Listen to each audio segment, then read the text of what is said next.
Hello everybody, welcome back to my channel. My name is Kisha. For those of you who might be new here, I blog every day at kjaggers.com.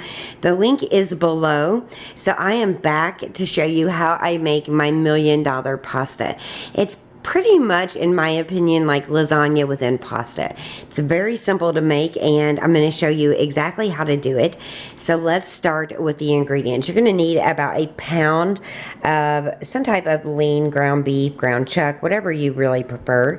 You're going to need 1 16-ounce package of spaghetti, 1 8-ounce package of cream cheese.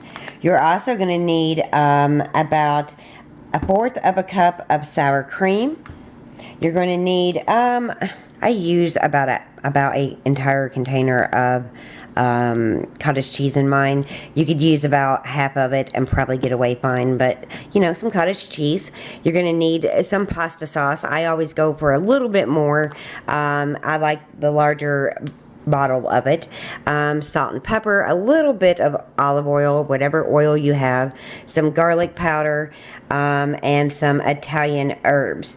And I think I already pointed out the onion, but I like a little bit of onion in my spaghetti sauce, so I always add it, but you certainly don't have to.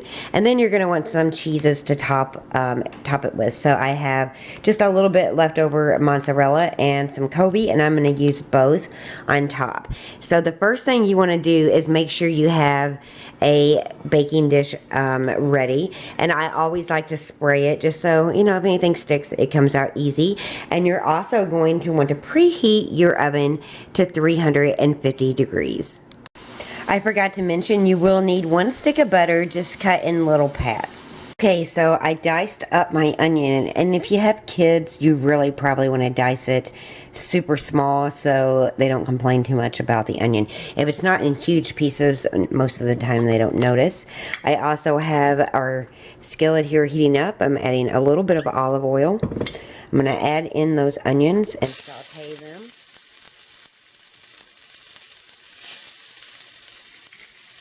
Stir them around. I'm going to turn it down just a little bit. It's hotter than what I expected. And let those soften up. Just keep stirring and soften up the onions.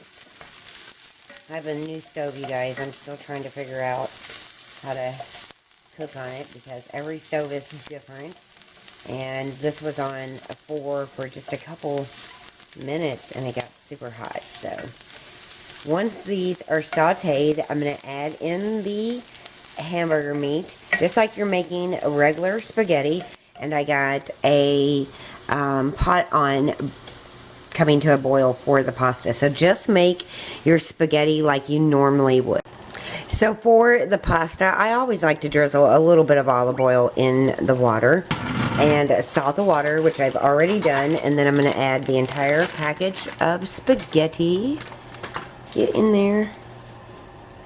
And as you can see, my sauce is already done, and I salt and peppered it and tasted it. It tastes yummy. I added just a pinch of sugar, but that's just how I always make my pasta sauce.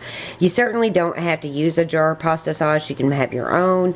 Add whatever spices, just like you would normally just make your spaghetti how your family likes it. So we're going to let the pasta cook, and we're going to get the filling ready. Give it a stir. And it should cook somewhere around 10 to 12 minutes to al dente. So in this bowl, I have our cottage cheese, our softened cream cheese. I work it with my hands and then kind of squeeze it out of the package. Our sour cream. I have about a tablespoon of Italian seasonings and about a teaspoon of garlic powder. Now you could definitely use a hand mixer or a KitchenAid, but I'm just using a good old whisk and mixing it all together. Okay, so everything is done and it's time to assemble. So make sure you have your casserole dish, and you're going to take about half of the butter and you're just going to put it on the bottom.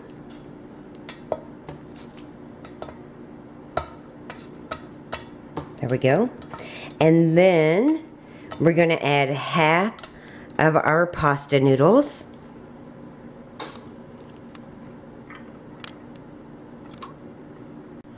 Just make sure they're even. There we go. And now we're gonna add our cheese mixture. Just gonna get it in there and just kind of spread it around. It'll take a second to work it around, but just keep working with it. And over the warm noodles, it'll spread a little easier too. Just kind of work it around. And there we go. Now we're going to top it with the remaining noodles. And this could be ricotta too, if that's your choice. You could definitely use that. I forgot to mention that. You're just going to get the rest of your noodles on. Super simple. You're going to add the leftover spats of butter just to the top of the noodles. Just like we did. And then you're going to take your meat sauce, and I put mine in this handy, you know, little thing that will make it easy to just to pour it right on top.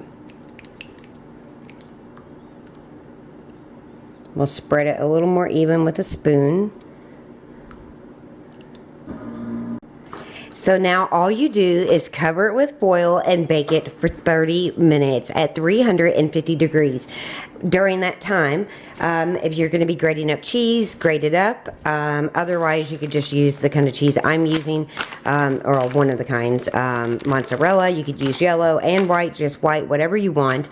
But after 30 minutes, we'll take the aluminum foil off, add the cheese, give it another 10 minutes, and it will be done. So this is amazing for church or any potluck dinners or a family's, you know, Sunday get together. This is a very hearty and delicious dinner, I promise. And I'll show you what it looks like when it comes out of the oven. So I'm going to get it in and get it baked. So it's baked for 30 minutes. I'm going to add my cheese blend right to it. Here we go. Right to the top. Now I turned my oven up to 450 degrees because I'm going to put the garlic bread in. And I'm going to put this on the top shelf. But I'm going to give the garlic bread just a minute or two before I put this back in. But this will go in just a couple minutes. And dinner is done once that cheese has melted. Yum! So it's out of the oven. The cheese is all melted. It looks amazing. And let me show you how I serve it up. So it's out of the oven on the plate. It looks amazing. I just use a spatula to get it out. It kind of falls apart a little bit. I topped it with a couple basil leaves.